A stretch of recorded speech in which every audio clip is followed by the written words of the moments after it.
G'day viewers, my name's Graham Stevenson and I'd like to invite you to come on a journey of creativity and learning and adventure through the series Colour in Your Life. There's an artist in every family throughout the world, and lots of times there's an artist deep down inside all of us as well. So grab your kids, your brothers, your sisters, your aunties, uncles and mums and dads and come and see how some of the best artists in Australia do what they do.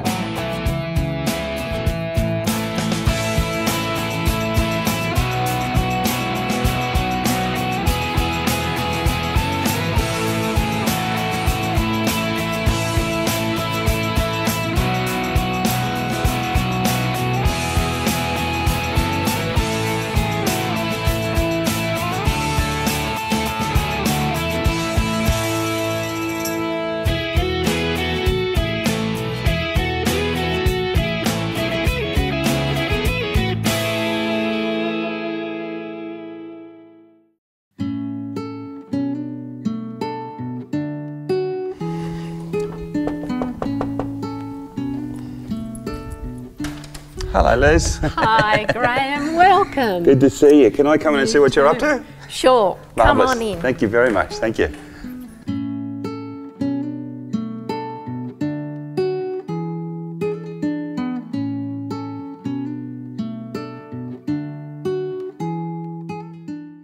Well, good day viewers and welcome back to Colour in Your Life again. The team's actually come down to Armidale for this shoot and we've come down to see an amazingly talented couple, Lucy and Barry McCann, and with me today I've got the better half of the team. Lucy McCann, welcome to the show. Thank you. It's wonderful to be here. Now Lucy is a very, very talented watercolour artist and Lucy's going to take us through the process of the day of how she does what she does.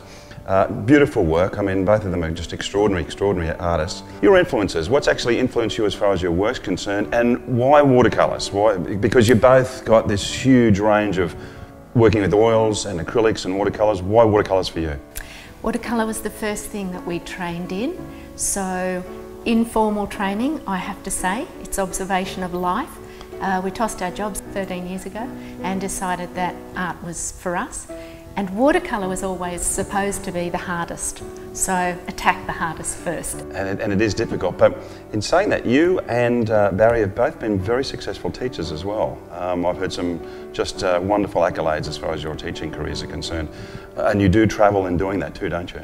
We do travel, and I think the fact that we team teach is what makes us really good at teaching, because Barry might have a rapport with someone in the classroom and then they might hear what I say sometimes. So I think the team teaching is the key to us working for teaching. We're going to start on a watercolour with you today. We are. And it's going to be really cool. Watercolour of water lilies as well. Watercolour of water lilies. Okay, and yes. Actually water's actually not the easiest thing to do either, is it? No, but I'll show you ways to do it. That's a safety net. Okay, let's go on for the ride, guys.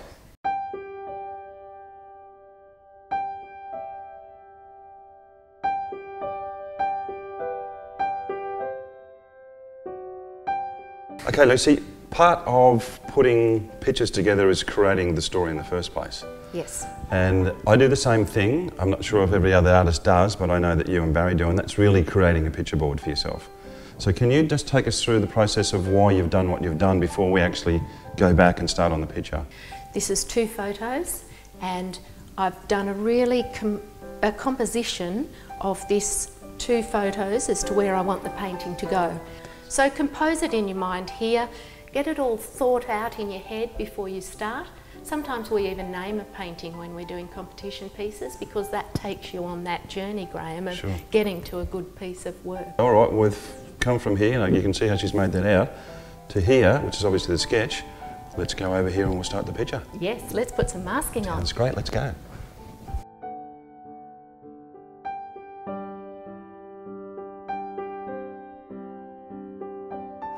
All right, Lucy, from here, you've obviously sketched it out. Where do we go now? We go to masking fluid. Now, some of you might know about masking fluid. It's a liquid frisket. It goes on a sort of raw sienna colour. You can see it in my lid. What I do is make a tool that I can put my application of masking fluid on with. I get out a little bit of masking fluid and pop it into the lid.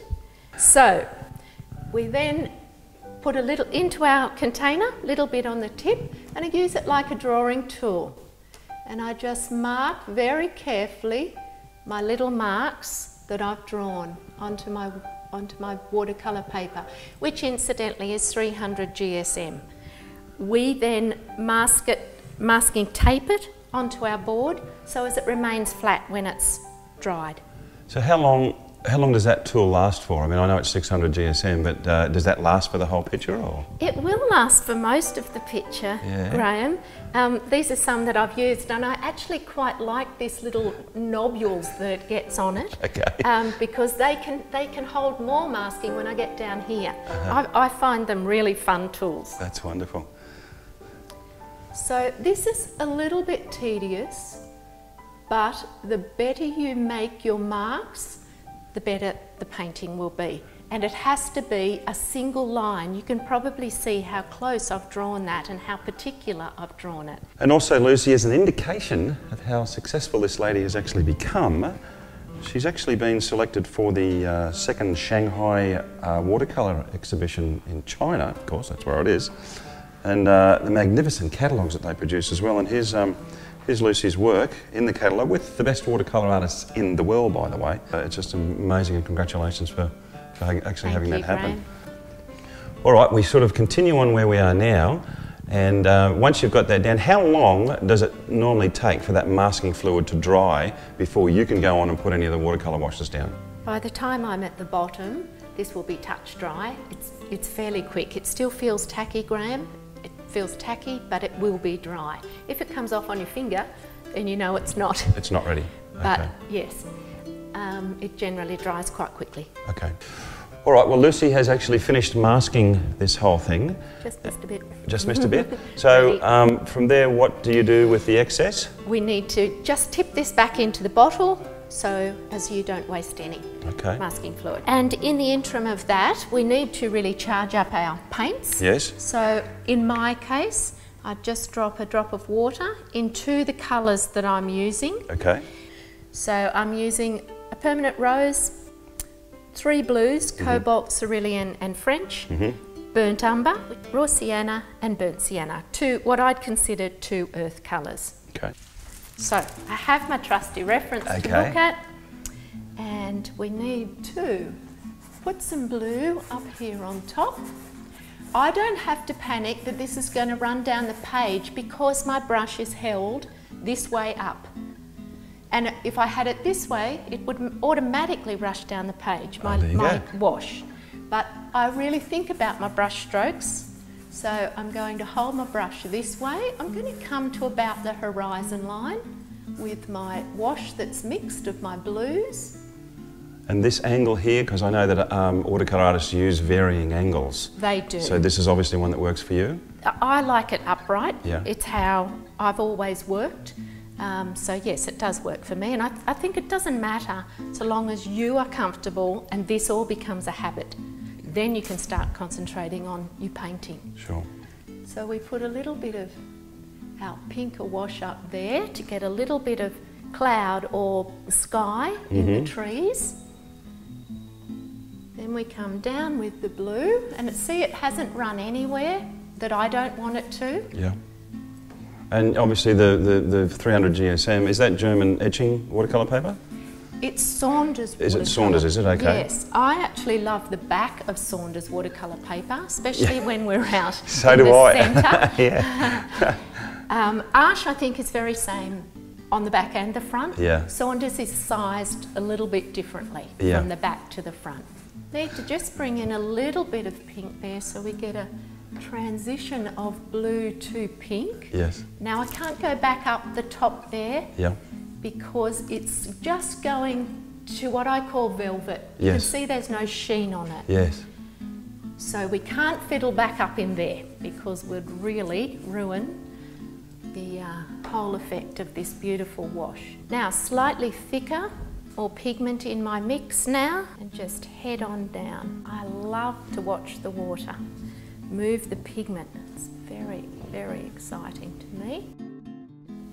The water pushing the pigment away creates some of these beautiful, beautiful effects that is the whole meaning to me of watercolour. So a round brush at this stage, and we just start with a sort of pushing effect. You're really just using the side of the brush? I am using the side of the brush, Graham, yeah. And we bulk it in, just this base colour. Then I have another little brush. Sometimes I have 5 or 6 brushes in my hand by the end of a painting session. And we can just get the pigment off into some water and soften some of these edges. And whenever watercolour is allowing itself to do the movement with the water, you get a lovely, lovely soft effect. Back into the pigment. And it's sort of quite dry in a sense, the way that the technique that you're using at the moment. And that's why I love these brushes in particular. They do take a fair bit of punishment, and I'm really quite hard on brushes. Yep.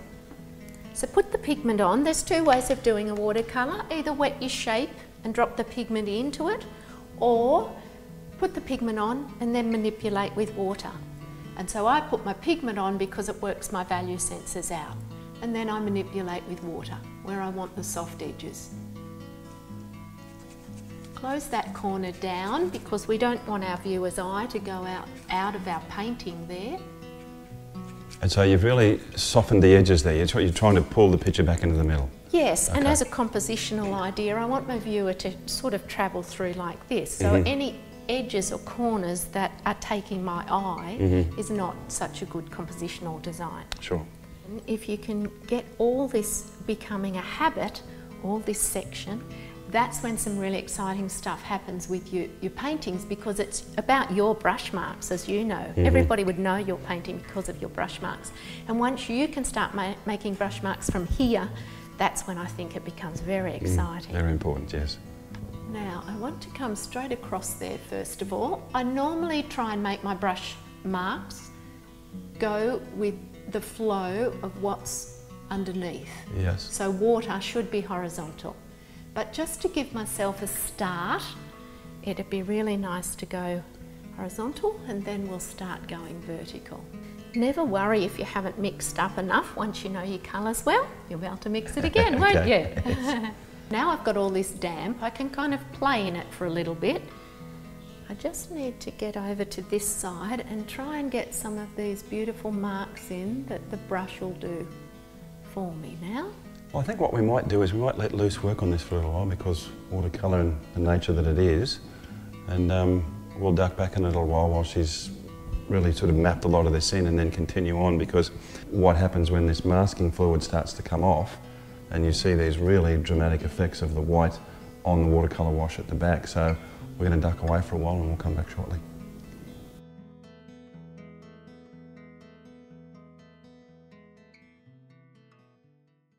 All right, viewers, well, as you can see, we've let the paper dry, and now Lucy's going to take off the masking fluid, and it really pops the picture out. I mean, it really starts to tell the story again of the picture. So, fire away. There is a special remover, masking fluid remover. So where do you get this from? In any art shop, and it's just like an old desert boot. I have a fairly well-worn one. Yes, you certainly do. And so long as the paper is now flat and dry, we can just gently rub this remover on, and we'll get the white of our paper back, which to me is just really exciting, especially if you've done beautiful marks. And that's one pencil line that you can mask up to. How exciting is this? Now we've got beautiful, clean, white areas to get our pretty clean colours for our lilies on. Please make sure your paper's dry for this, because you might tear it otherwise. But I can still see the advantage of using that is that you can still see your pencil lines, or if you're using a rubber or anything else, basically the rubber will take the whole lot away. Yeah. I will, at the other end of my painting, soften some of the edges. Barry and I have been lucky enough that we've judged a fair bit in our career, and Softening the edges is very, very important to get the form. We've chosen the light source, but then we need to get the form.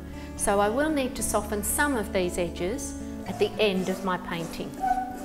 Okay, let's start painting. That's fabulous.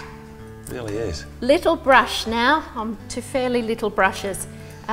Little brush, little mistake, we tell the students, or whoever. And these brushes, it's a Taklon, is it? It is. Robert A. Wade Taklon. They are. I have seen, Graham, that you use some of these. I love this concept because it's like a pencil and it's great for balance. Yeah. You can do so many amazing things if you've got a thick brush, but you've got a sharp tip. Yes. You're always in control of what you're doing. Yes. You do need a good point, especially if you're doing detailed calligraphy sort of work. Yes.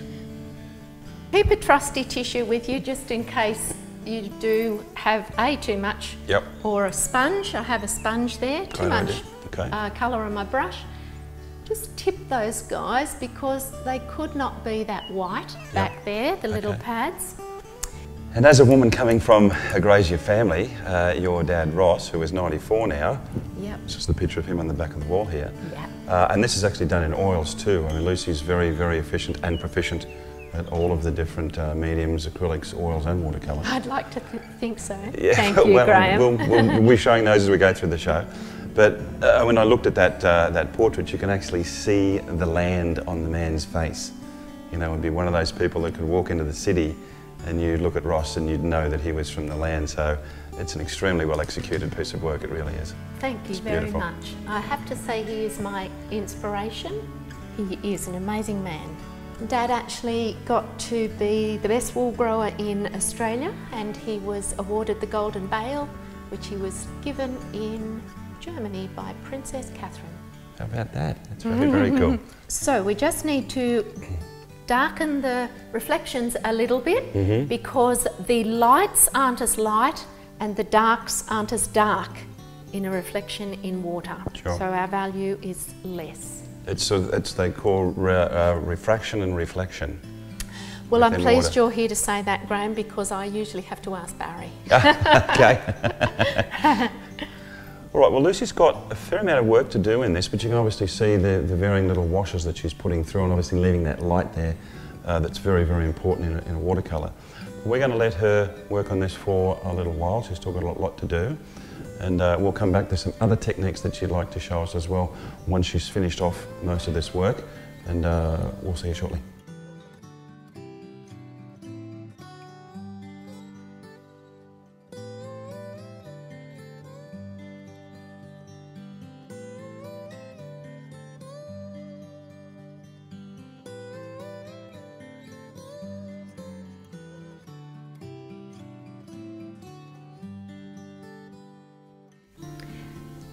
If you've lost all your light source sometimes and you need to add a little bit of oomph back into it, you can always lift paint. Clean water onto my tissue so it's not dripping wet.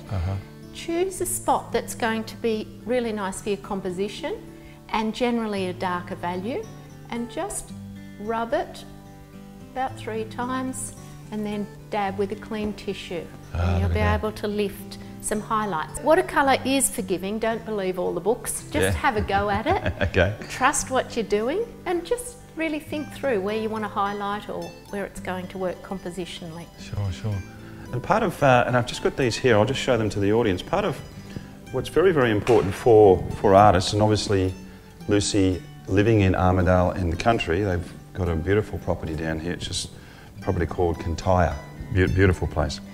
But having visual diaries, and then she's got a watercolour pad here that she'll take out and obviously do a number of field sketches as well, which is really, really important as far as getting material and capturing certain moments when you're out there and you sort of just drive along in your car. And I'm lucky enough that I don't get car sick, so I can actually paint in the car. I put a little towel on my lap, I have a painting kit, and I paint as I'm going along. This is one that I've done along the way that I've just sent back to my mum and dad, and then they get a really nice painting of where I've been and what I've been doing. Much nicer than postcards. It's beautiful, it really is, but just lovely.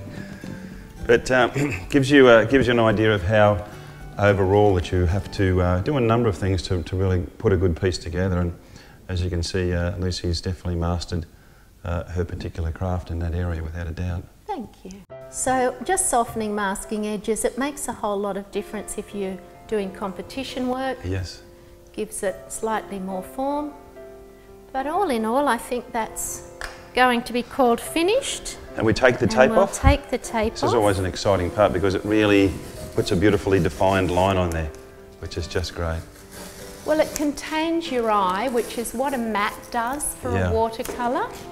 It contains your eye into the painting. It looks like it's pretty well been instantly framed straight away. Yeah. That's wonderful. And it's exciting to see the white because it will make the white of the water lilies look at that. bounce as well, which was the whole reason that I started the work, because I loved the light. Sorry. But as you can see, stick it up there. It's just a beautiful, beautiful painting. Just so subtle. It looks hard, but in a sense it's not. But guess what? You still have to do 10,000 hours to get to a place where you can create things like that. It's just amazing. And think through a watercolour. Absolutely.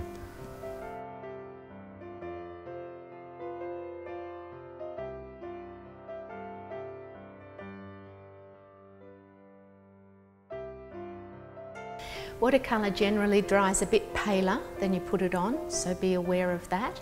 And this board that I'm using is called Gator board, very lightweight, and I can manipulate my whole watercolour if I need to move the paint with the water. It's watercolour and it's best moved with the water. Beautiful. All right, viewers, another spectacular day spent with a very, very talented lady. Lucy, thank you so much for having us in your home, your beautiful home, Quay, the property of Quay out at Armidale. And Lucy and her husband Barry also do workshops all over the country.